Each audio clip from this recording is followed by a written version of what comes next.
walaalo dhaqanka halkoo kaaga yimaada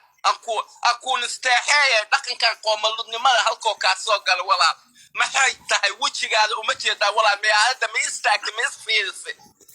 isfiirisa inaan qof muslim tahay ma isfiirisa meeyada istaag diintaadana gaya يا أديكو ويل مسلم أهو إلهي مسلم كاديكو بقيتوري كاديكو ويل سوماليا أهو قويحلان إلهي كسيو جيكا إنك فوق كوساي محيطا كبسايك كويحلان إنو سيطاني وحين دعو كسوح حياتي صوت دمي مليه دمي نمالي لكن نمالي halkay ku daayaceen walaalo maxaan ka qaldan ama waxaan noqotay dadka daroogada isku soo aqlay iyo inta baan lahayd ma noqoto walaalkii akwaaniya aniga waana baan ku soo diyahay يا وانا بانكو صوتي ادوكا ولا ببي ما فهمت ويحلا ان الدلال كانت اي جلاس كان قبل gacanta lagu qaadanaya ala waxa ka weyn baan ka jeey walaal ma daan saab weligeyga